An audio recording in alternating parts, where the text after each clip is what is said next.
Such warrant వచ్చేసింది. వీళ్ళు 3వ తారీఖు వరకు బాంబే వెళ్ళిపోతారు. బయటపడింది ఒక కేసు, బయటపడని ఇంకా నేను అదే చెప్తున్నా. ఇక్కడ దీన్ని కూలంకుషంగా మనం ఎంక్వైరీ చేస్తే తప్పించి ఉన్నటువంటి ఈ బ్యాచ్ అంతా ఉంది చూసారా, ఈ నెక్సెస్ లింక్ అది రాజకీయ నాయకులు ప్లస్ పోలీస్ ఆఫీసర్స్ చాలా మంది చేసినటువంటి.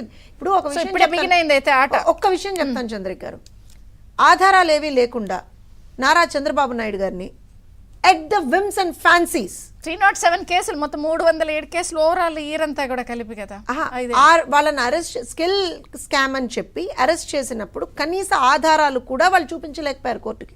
కోర్టు 4 సార్లు అడిగింది, అయినా సరే వాళ్ళు చూపించలేకపోయారు. ఆధారాలు లేకుండా ఏమీ లేకుండా at their whims and fancies అంటున్నా నేను. ఇప్పుడు వాళ్ళకి ఇష్టమైందండి, వాళ్ళు కావాలనుకున్నారు, ఆమెను అరెస్ట్ చేస్తారు. ఇంత అధమ స్థాయిలో దిగిపోయారు, ఎట్లా ట్రాక్ సెట్ చేస్తారు మీరు? ఏం ట్రాక్ చేస్తారు? నేను విషయం చెప్పనా, నేను టీచర్ విషయం చెప్పనా, ఒక్కొక్కడిని బెత్తం పట్టుకొని వెనక నుంచొని ఎరా ఏం చేసావని చెప్పి అడుగుతాను చూసారా, అప్పుడు ఒక్కొక్కటి సెట్ అవుతారు. మీరే టెన్షన్ పడకండి.